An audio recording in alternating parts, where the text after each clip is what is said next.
like to first thank you for the opportunity to share with you today. I'd like to congratulate Professor Adel Briones for this adaptive leadership class. Ako po ay isang estudyante rin ng adaptive leadership under Professor Adel, and I guess uh, over the years, as I continue to practice adaptive leadership, I tend to go back to Professor Adel's lectures that are very useful. These, from what I've realized, these lessons are kind of latent. Natutunan ko dati, pero hanggang ngayon tuloy-tuloy ko pa rin natututunan. Today, I'm quite happy to share with you my leadership story, sharing. And the one I chose to share is about my experience in navigating the drug war as the executive director of Sea Oil Foundation. No?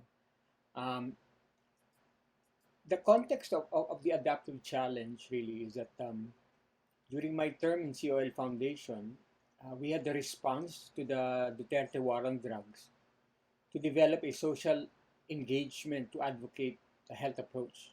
This actually counters the narrative of arrest and kill um, uh, uh, drug users in 2017. No?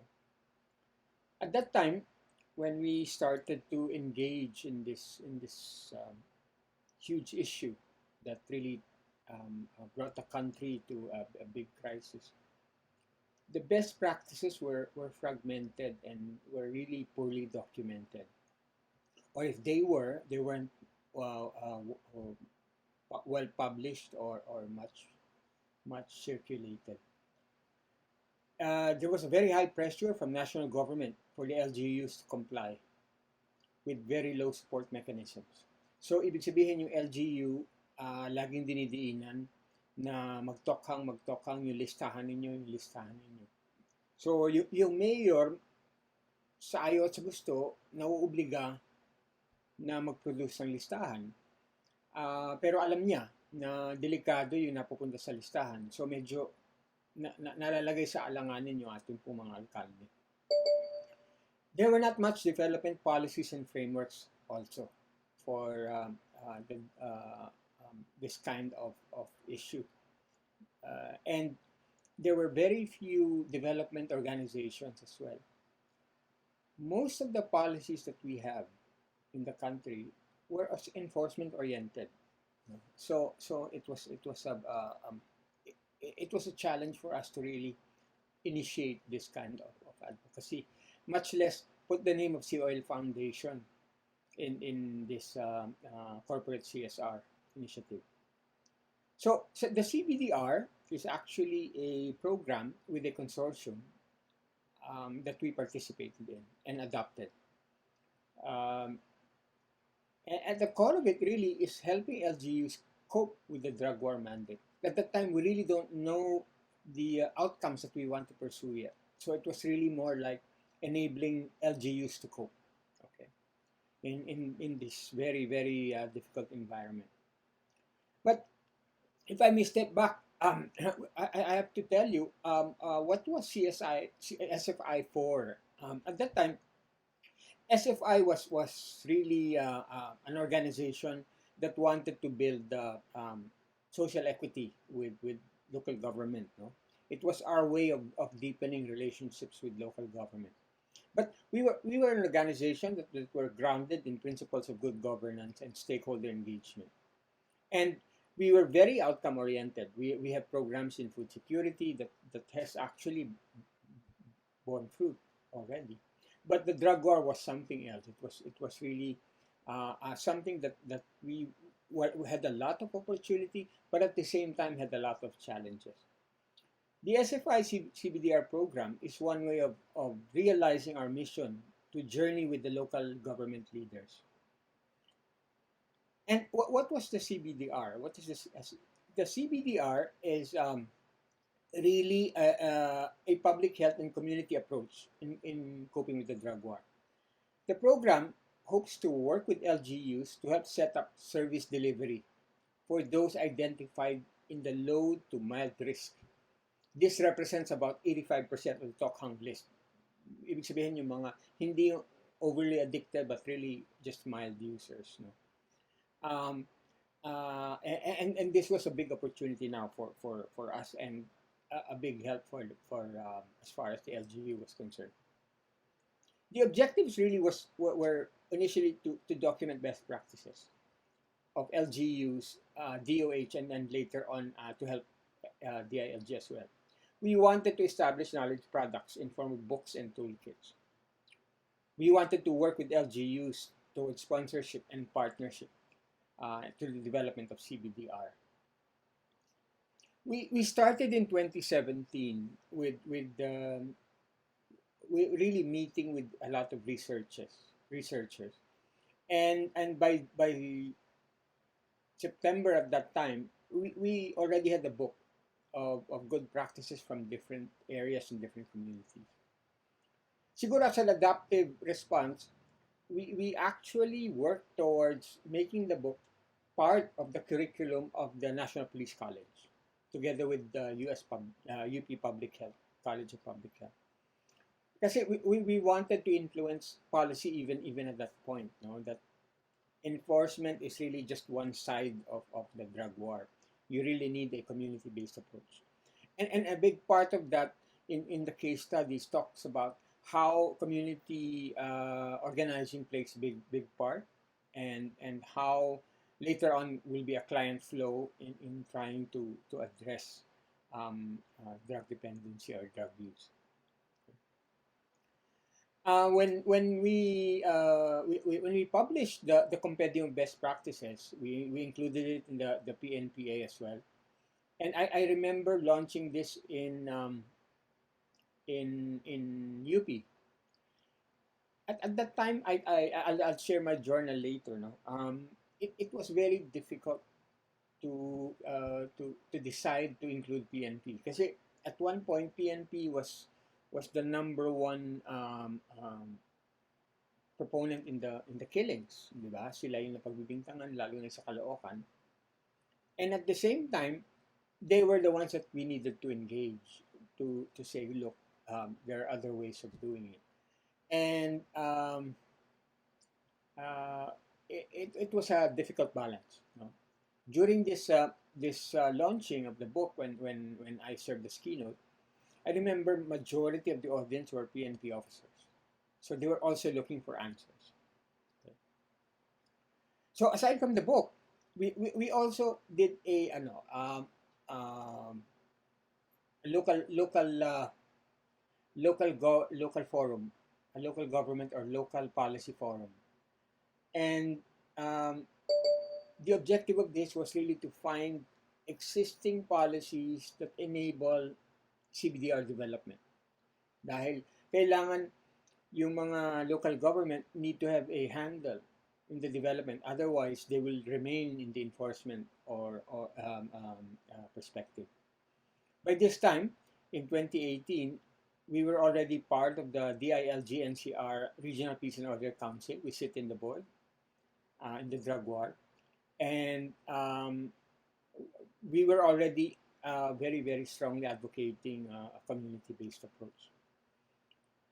While we were doing this, we were also grounding ourselves in Caloocan and where the epicenter of the killing was. Let me share to you a short video of that engagement. Iba't ibang uri ng pamumuno, ang pag-aaralan natin ay yung pamumuno na tinatawag na bridging leadership. May leader at tao, aayusin yung sistema ng gobyerno at komunidad para magkaroon ng patas na kalusugan, kaunlaran. For me, what makes bridging leadership special is it focuses on transformational change.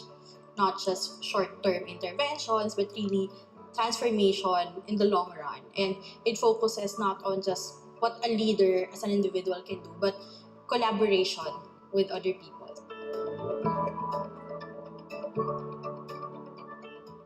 Kung addiction ay isang sakit, there is hope because addiction is treatable.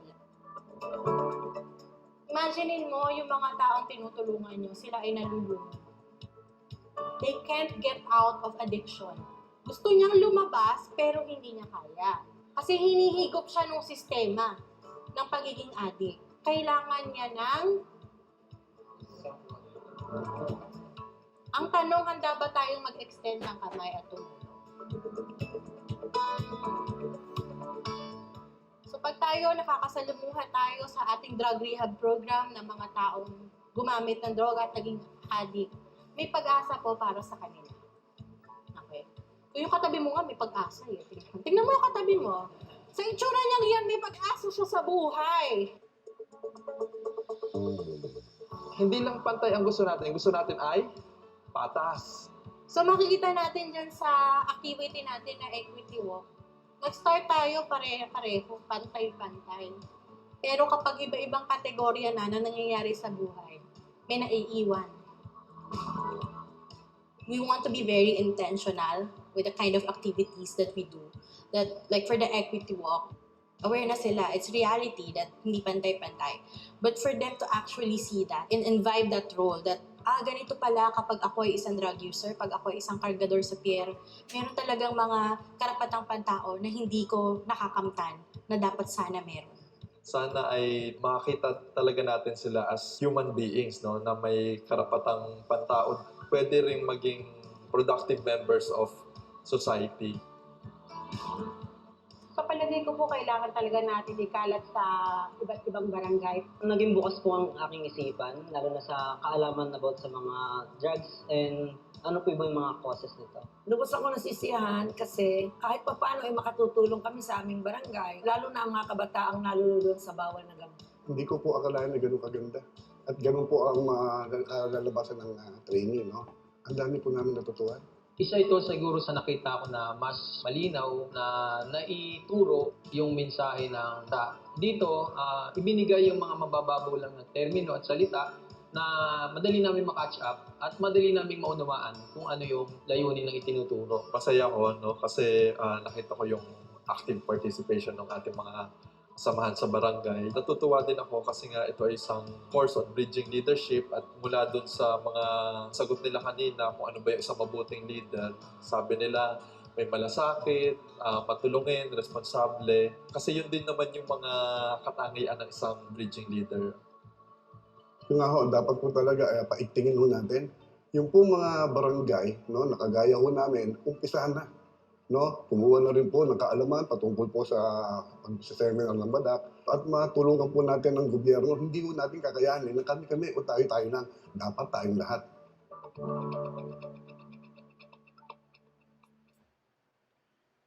When we started engaging in Caloocan, in the barangay, we weren't after outcomes. Sea Oil Foundation is very outcome-oriented in its programs. But I think one of the adaptive practices that we had to employ here was an emergent perspective of what kind of issues that we will be encountering. So it was really engaging to learn. It was more of a deep dive in the research of how to understand the issue of addiction and the dynamics involved, and how we can create handles for both the communities and the families to be able to create equity and access for the family. Galing po dito, we worked with the LGU and the CADAC. That was the time when after Kian was killed, the LGU replaced all the PNP and really intervened together with Bishop Ambo. And they launched Carrots. Carrots is basically a community-assisted rehab and research outpatient treatment. This was crafted by the Philippine Psychology Association together with Caloocan. And kami naman, when we saw this, we found ourselves having a role of really enabling this engagement. So Sea Oil contracted researchers and also documenters, not just to document best practice, but to convert this into a toolkit for Caloocan.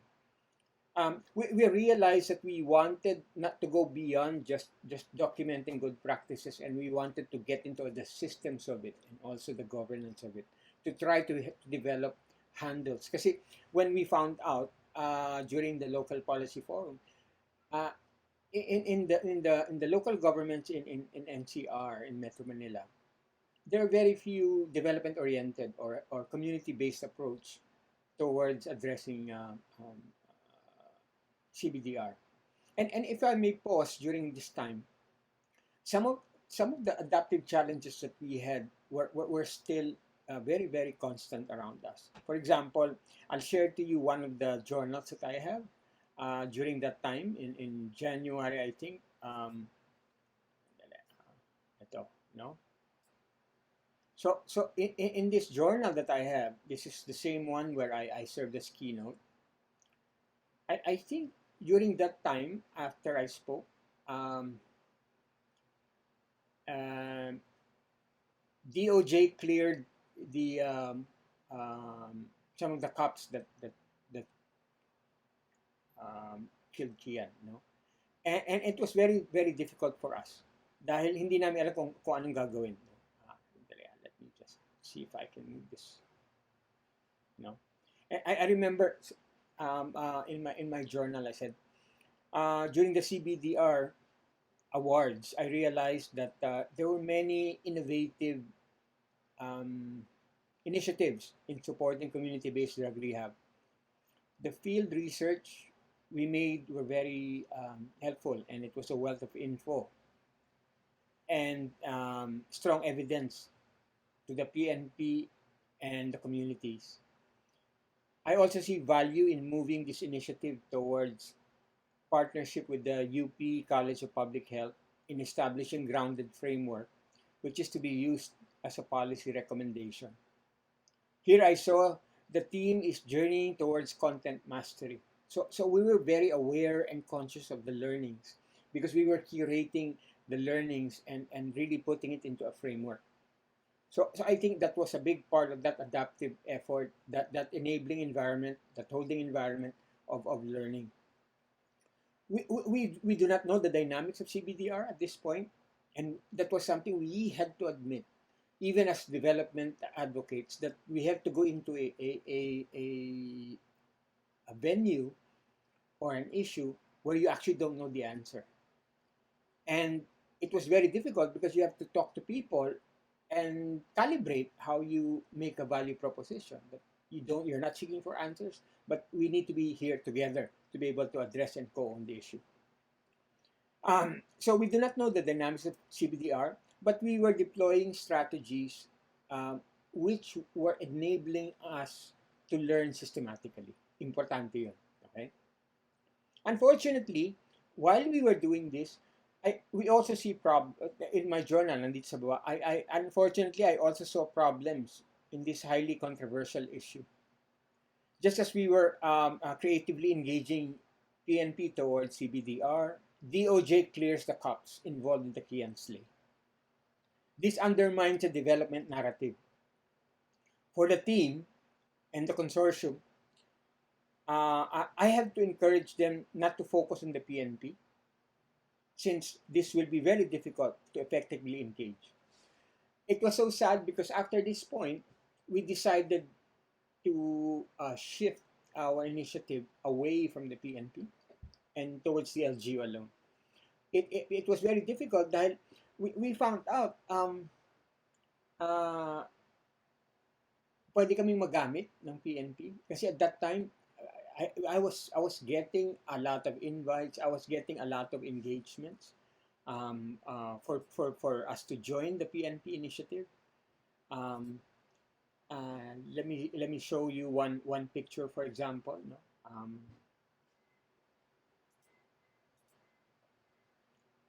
Hang on, let me just type this.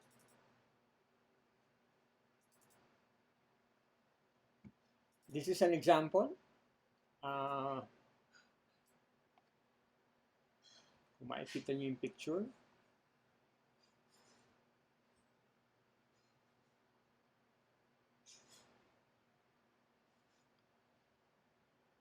Hindi ko maiakyat.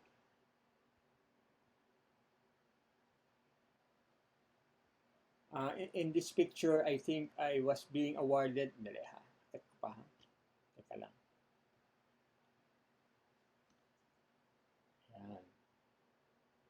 I was being awarded by the PNP. Ako po yan, binibigyan ako ng award. They call it the Bato Award, you know, because of what we have done. I was invited to give a talk, and then next thing I know, I was being given an award, you know. Ito po yung award na binigay sa akin.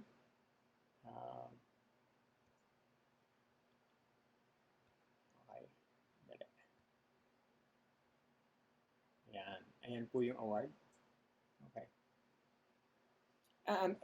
It was difficult for us, no? For example, during this picture, in that same launching of book, ito po yung pumalit na PNP chief ng Caloocan. I remember, lumapit siya sa amin. Sabi gano'n, "Sir, pwede yung pa-picture sa inyo." Kasama ko pa si na Father Ted at that time. At saka yung conveners ng consortium. We all looked at each other and because we knew that once we have a picture of the chief PNP of Caloocan, it was going to go to the papers because may photographer siyang kasama. We had to say yes, not just out of courtesy, but because at that time our mission was the PNP. No? True enough, after this picture was taken, Caloocan PNP had an interview saying we are part of It Takes a Village. We are part of the initiative for community-based drug rehab. And unfortunately, even when that happened, the killing did not stop in Caloocan immediately. That PNP chief was later on replaced by a new one. So, one of the adaptive responses that we did really was to accept that we had to shift our engagement. And at that time, your engagement shifted towards an LGU-based engagement to document so that we get into a governance because we knew that we could not engage PNP. From that milestone, we were able to engage other counselors and really be able to advocate much better. We found that LGUs were a better partner. Okay. By 2019, we were partners with General Santos, and they actually had what they call a Pamilya Ayaw sa Droga governance framework already for CBDR. We donated the facility with General Santos in Tambler. And by 2019, we started getting into the technical framework together with the UNODC and USAID to have a client flow of care. Kasi you needed to consider the client flow in order to be able to evaluate the care that you're giving and be able to get to an outcome level. For example, we found out that the LGU has the best access, or the LGU has the best opportunity for access towards screening and treatment. This means that if you are going to do community-based drug rehab or health approach to the drug war, the LGU is the best place because that is where the easiest to access that kind of care, no? Ano po ibig sabihin? Pag ikaw empleyado o ikaw nasa eskwelahan o ikaw nasa ospital, yung access to this kind of care mas malaki pag ikaw nasa LGU or mas malaking opportunity. So ibig sabihin, kapag yung mga taong nasa ganitong issue, ang tamang development approach ay dun sa LGU. And then from there, I wouldn't care anymore to explain the entire framework. We had to position ourselves in up to the outpatient facility-based outpatient, no? Ibig sabihin, hindi ito yung mga inpatient care, which is the outpatient care. So we got to know ourselves there.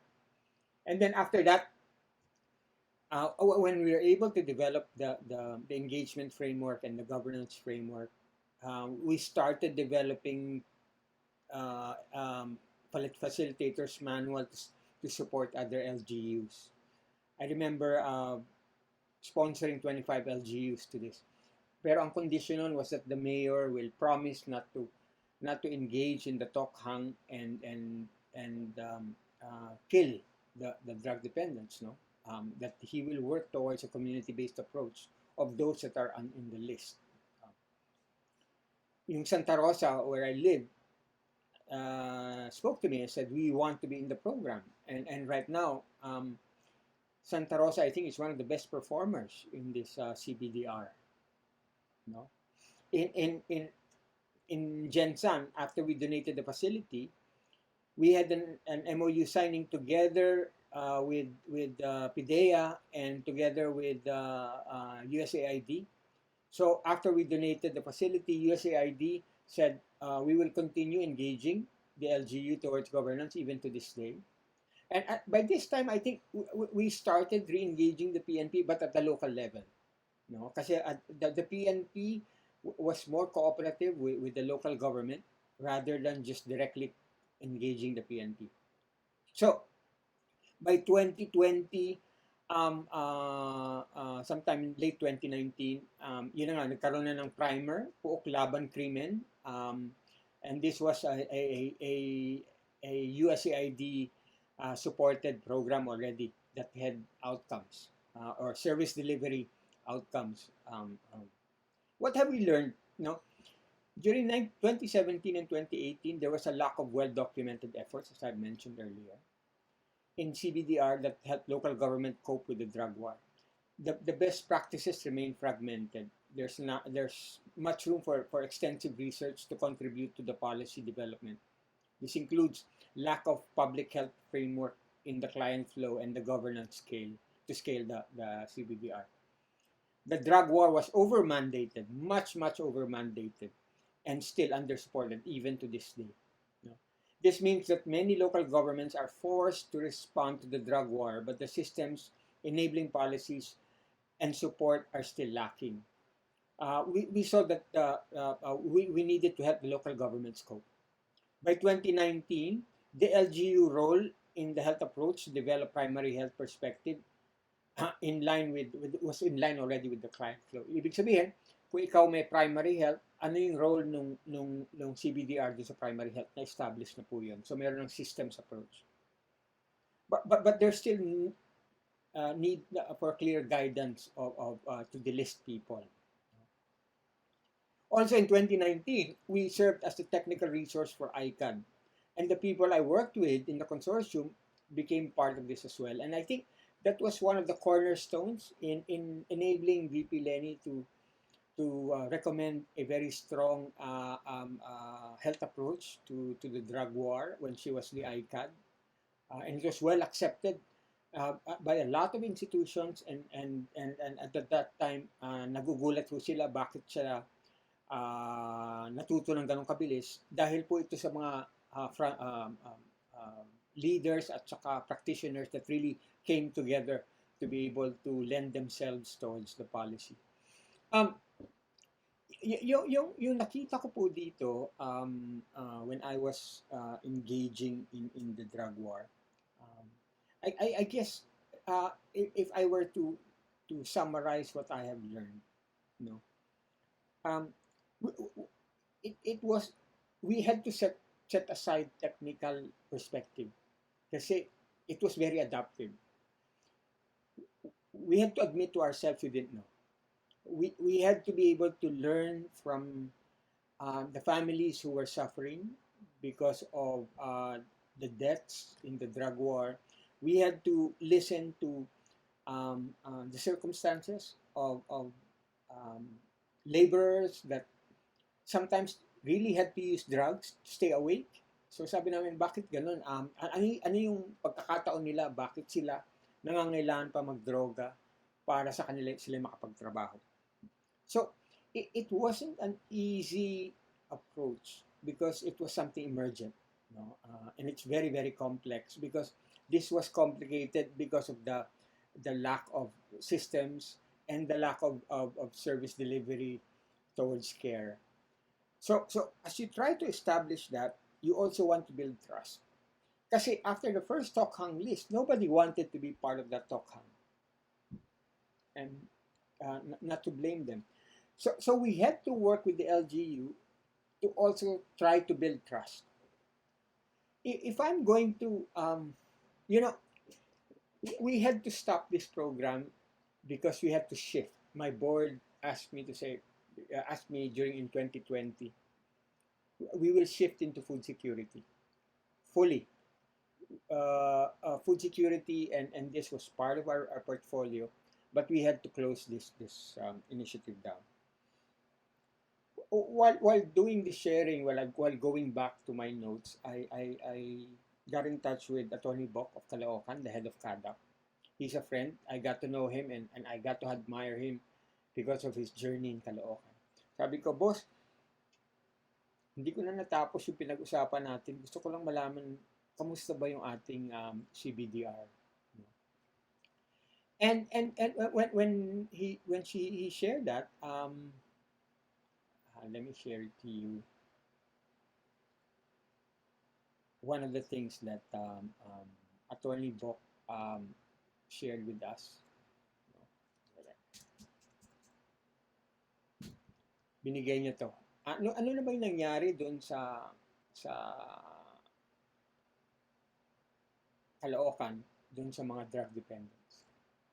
Ito po siya. Ito po, nasa CNN na sila. Pakinggan po natin. Program in Caloocan City. Sheila Araneta is a graduate of a 2-year drug rehabilitation program in Caloocan City. She's excited to get back to her normal life in the outside world, but she has one problem. She realized it's not easy to start all over again for someone like her. Hirap magsimula ulit kasi hindi mo alam kung ano, natatakot ka na kumuha ng mga requirements kasi may records ka na. Araneta is among the chosen beneficiaries of Caloocan City's livelihood program called the Bayanihan Palengke. Drug rehab graduates like Araneta can have a fresh start as they are given an opportunity to sell fresh produce to their community. The way to attract them really is meron ba talagang maayos na business proposition. To make this possible, Caloocan partnered with food delivery service Food Panda and 24-hour retail store company Philippine 7, which operates 7-Eleven. Under the agreement, Food Panda will provide seed capital for beneficiaries, while 7-Eleven will use its trucks to pick up fruits and vegetables directly from farms. The supply chain on fresh vegetables and produce is something that we've been very interested in from day one. Why is that? It's because we have so many restaurants, we deal in food, so anything that we can do to streamline one of the main inputs, which is produce, and lower cost, that's something that we're interested in. We have trucks that go out, let's say to Baguio, para mag-deliver sa stores doon. Tapos pagbalik, walang laman. So, we said, okay, well, libre naman yung ano.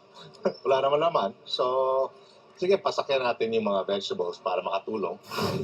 According to Murogi, Food Panda riders can also be part of the program and serve as resellers. They can earn extra income by delivering produce to different areas. The two companies are eyeing to launch the program soon in Manila City. Chrissy Dematulak, Sinan. To close, I'll probably share a few learnings of adaptive leadership practice in my navigation through this issue of a drug war. You do not need to know the answer to be respected and followed. You can build trust by journeying with the people in addressing a problem. I was able to keep that in mind and learn that in this journey. You need to choose the partners in moving your agenda. Not all that invite you who have power have the same goal as you do. So be mindful when you navigate your agenda, especially when you're gaining ground and you are generating a lot of influence. There are some people who are in power who actually will invite you to be part of this engagement, but they may not necessarily have the same goal. Sometimes you need to be able to work with them, but at the same time protect your objective. Always go back to your theory of change and the reason for engagement. Sustain your gains through co-creation by letting people own the engagement and create new institutional engagements that promote your objectives.